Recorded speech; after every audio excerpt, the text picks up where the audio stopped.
Conjuring universe आज इतनी famous हो चुकी है कि लोग एड और लॉरेन वॉरेन का नाम सुनते ही हॉन्टेड डॉल्स, पोसेस्ड हाउसेस और एक्सॉर्सिज्म केसेस याद करने लगते हैं। लेकिन वॉरेन्स की फाइल्स में कुछ ऐसे केसेस भी थे जिनके बारे में बहुत कम बात हुई, क्योंकि वो केसेस सिर्फ डरावने नहीं थे, डिस्टर्बिंगली पर्सनल थे।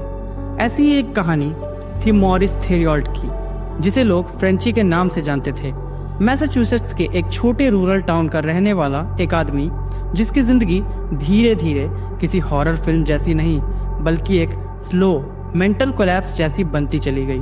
फर्क बस इतना था कि उसके आसपास मौजूद लोगों का दावा था वो अकेला नहीं था।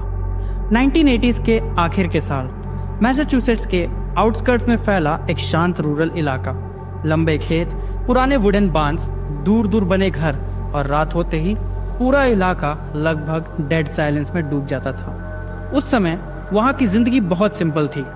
लोग जल्दी से जाते थे, रोड्स खाली रहती थी और आसपास के फॉरेस्ट रात में इतने डार्क हो जाते थे कि कई जगह मूनलाइट भी जमीन तक नहीं पहुँचती थी। इसी इलाके में रहता था मॉरिस थेरियॉल्ट। लोग उसे फ्रेंची बुलाते थे क्योंकि उसका परिवार फ्रेंच कैनेडियन बैकग्राउंड से था। बाहर से देखने पर मॉरिस एक बिल्कुल नॉर्मल आदमी लगता था।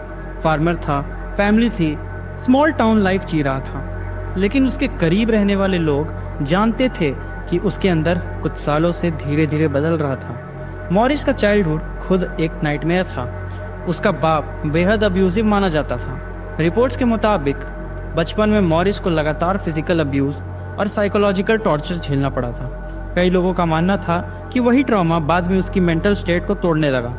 लेकिन कुछ लोग ये भी कहते थे कि उसी दौर में उसके आसपास ऐसी चीजें शुरू हुई थी जिन्हें सिंपल ट्रॉमा से एक्सप्लेन करना मुश्किल था। शुरुआत बहुत छोटी चीजों से हुई थी। कभी मॉरिस घंटों ब्लैंक स्टेयर में बैठा रहता, कभी अचानक उसका बिहेवियर पूरी तरह बदल जाता, कभी वो नॉर्मल कन्वर्सेशन के बीच कंप्लीटली डिस्कनेक्टेड लगने लगता, जैसे उसका ध्यान कमरे में मौजूद किसी और चीज पर हो। उसकी वाइफ और आसपास के लोगों ने नोटिस किया कि रात के समय उसके अजीब बिहेवियर ज्यादा बढ़ने लगते थे। लेट नाइट बांस के आसपास अजीब आवाजें सुनाई देती थी, कभी हैवी फुटस्टेप्स जबकि बाहर कोई नहीं होता था, कभी घर के अंदर चीजें मिसप्लेस्ड मिलती थी। लेकिन सबसे अनसेटलिंग चीज थी मॉरिस का खुद का बिहेवियर। कई बार वो अचानक ट्रांस जैसी हालत में चल जाता था। उसकी आंखें ब्लैंक हो जाती और बाद में उसे याद भी नहीं रहता कि कुछ हुआ था। धीरे धीरे आसपास रूमर्स फैलने लगे। कुछ लोगों ने क्लेम किया कि मॉरिस ऑकल्ट प्रैक्टिसेस और स्ट्रेंज रिचुअल्स जैसी चीजों में इंटरेस्ट लेने लगा। ऑफिशियल प्रूफ कभी नहीं मिला, लेकिन लोकल लेवल पर लोग उसके घर से अनकंफर्टेबल फील करने लगते थे, खासकर रात के समय। उसका फार्म हाउस उस समय तक एक आइसोलेटेड जगह बन चुका था। दिन में सब नॉर्मल दिखता, लेकिन सनसेट के बाद वहां का माहौल बदल जाता था। पुराने लकड़ी के वॉल्स रात की ठंडी हवा में क्रैक करते रहते, खेतों के ऊपर लगातार चलती हवा अजीब हॉलो साउंड बनाती, और अंदर मौजूद लोग बताते थे कि कई बार ऐसा लगता था जैसे घर में किसी अनसीन प्रेजेंस की मूवमेंट हो रही हो। तब तक किसी ने पोजेशन जैसा शब्द ओपनली इस्तेमाल नहीं किया था, लेकिन मॉरिस के आसपास रहने वाले लोग ये जरूर कहने लगे थे कि उसके साथ कुछ बहुत गलत हो रहा है। शुरुआत में मॉरिस के अजीब बिहेवियर इर्रेगुलर थे, लेकिन धीरे धीरे वो फ्रीक्वेंट होने लगे। अब सिर्फ उसका बिहेवियर नहीं बदल रहा था, उसके आसपास का पूरा एनवायरनमेंट रिएक्ट करने लगा था। रात के समय फार्म हाउस का माहौल अननेचुरल लगने लगा। कई बार फैमिली मेंबर्स ने बताया कि मॉरिस अचानक आधी रात में उठकर घर के अंदर बिना आवाज किए घूमता रहता था। ना किसी से बात, ना किसी चीज पर रिएक्शन, बस डार्क रूम्स में खड़ा रहना। और सबसे डिस्टर्बिंग बात ये थी कि कई बार ऐसा लगता था जैसे वो किसी इनविजिबल चीज को सुन रहा हो। कुछ दिनों बाद उसके शरीर पर मार्क्स दिखने लगे, पहले स्क्रैचेस, फिर डीप वुंड्स जैसी लाइंस। सबसे अजीब बात तो ये थी कि कई निशान ऐसी जगहों पर थे जहां इंसान खुद पहुंच भी नहीं सकता था। कुछ विटनेसेस ने क्लेम किया कि उन मार्क्स का शेप रैंडम नहीं था, जैसे किसी सिंबल या वर्ड की तरह बन रहे हो। उसकी वाइफ नैन्सी के मुताबिक कई रातों में मॉरिस की आवाज भी बदल जाती थी, कभी बहुत हैवी, कभी गटरल, और कभी ऐसा लगता जैसे एक साथ दो अलग टोन्स निकल रही हों। लेकिन उस समय तक फैमिली इसे मेंटल ब्रेकडाउन समझने की कोशिश कर रही थी। स्मॉल टाउन अमेरिका में उस दौर में साइकोलॉजिकल हेल्प इतनी एक्सेसिबल नहीं थी। ऊपर से मॉरिस खुद भी अपने बिहेवियर के बाद कंप्लीटली एग्जॉस्टेड और कंफ्यूज रहता था। कई बार उसे खुद याद नहीं रहता था कि रात में हुआ क्या। फिर इंसिडेंट्स वायलेंट होने लगे। घर के अंदर ऑब्जेक्ट्स अपने आप मूव होने की रिपोर्ट्स आने लगी। रिलीजियस आइटम के आसपास स्ट्रेंज रिएक्शंस नोटिस किए गए और कई बार कमरे में अचानक एक बेहद फाउल स्मेल फैल जाती थी। ऐसी स्मेल जिसे लोगों ने रॉटन मीट और डैम्प बेसमेंट जैसी स्मेल के बीच का बताया था। एक घटना के बाद चीजें पूरी तरह बदल गई। बताया जाता है कि एक रात मॉरिस अचानक अनकंट्रोलेबल स्टेट में चला गया। उसका शरीर वायलेंटली जर्क कर रहा था, आंखें ऑलमोस्ट ब्लैक दिख रही थी और उसकी फिजिकल स्ट्रेंथ इतनी बढ़ गई थी कि कई लोग मिलकर भी उसे कंट्रोल नहीं कर पा रहे थे। उस रात के बाद आसपास के लोगों ने पहली बार ओपनली डेमोनिक पोजीशन शब्द इस्तेमाल करना शुरू किया। यही वो समय था जब ये मामला एड और लॉरेन वॉरेन तक पहुंचा। उस दौर तक वॉरेन्स ऑलरेडी अमेरिका के सबसे फेमस पैरानॉर्मल इन्वेस्टिगेटर्स बन चुके थे। एमिटिविल और पैरन फैमिली जैसे केसेस की वजह से उनका नाम पूरे कंट्री में फैल चुका था।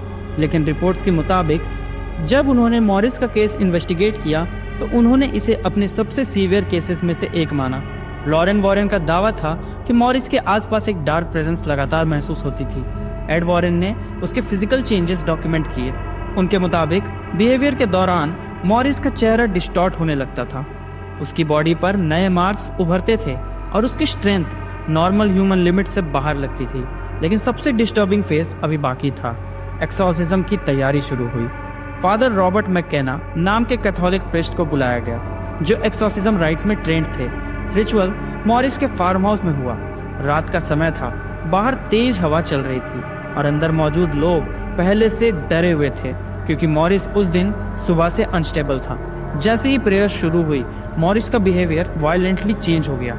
उसका शरीर अनकंट्रोलेबली कन्वल्स करने लगा। वो ऐसी लैंग्वेज में बोल रहा था जिसे वहां मौजूद लोग समझ नहीं पा रहे थे। कई विटनेसेस ने कहा कि उसकी आवाज़ इंसानी नहीं लग रही थी। कमरे का माहौल इतना हैवी हो चुका था कि कई लोग बाहर निकल गए, लेकिन रिचुअल जारी रहा। बताया जाता है कि एक पॉइंट पर मॉरिस ने प्रीस्ट पर फिजिकली अटैक करने की कोशिश की।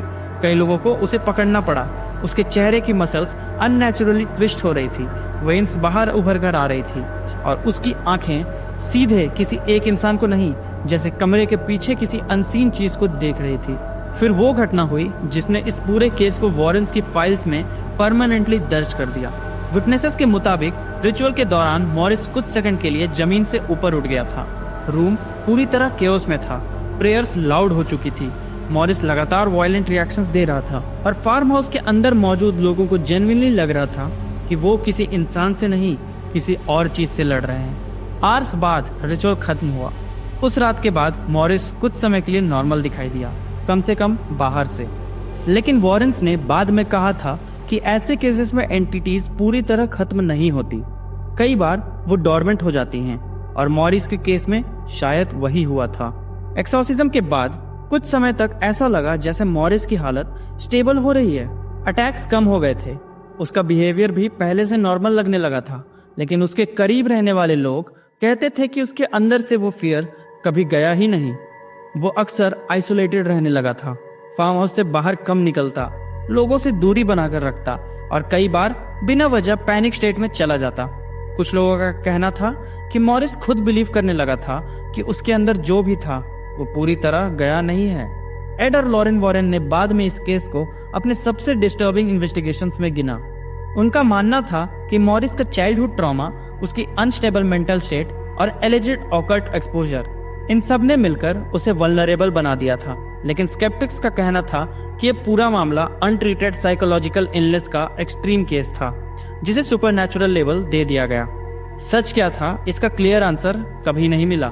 लेकिन 1992 में इस कहानी ने सबसे ट्रैजिक मोड़ लिया। रिपोर्ट्स के मुताबिक मॉरिस एक वायलेंट ब्रेकडाउन में चला गया। उसने अपनी वाइफ नैन्सी पर गोली चला दी और उसके बाद खुद अपनी जान ले ली। उस घटना के बाद फार्म हाउस हमेशा के लिए अबैंडन्ड जैसा हो गया। लोकल लेवल पर लोग इस केस के बारे में धीरे धीरे विस्पर में बात करने लगे।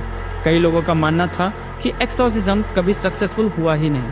कुछ लोगों ने कहा मॉरिस आखिर तक किसी अनसीन फोर्स से लड़ रहा था और कुछ लोगों के लिए ये बस एक मेंटली ब्रोकन आदमी की हॉरिफाइंग ट्रेजेडी थी।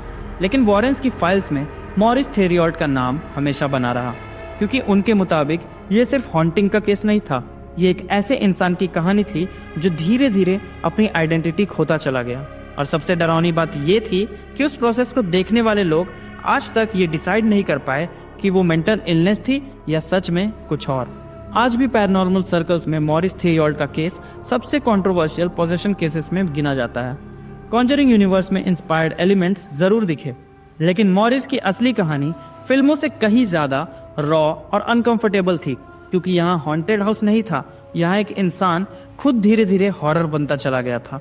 और शायद इसी वजह से ये केस वॉरेंस की उन फाइल्स में रखा गया जिन्हें लोग पढ़ना तो चाहते हैं, लेकिन पूरी तरह बिलीव करने की हिम्मत बहुत कम लोग करते हैं।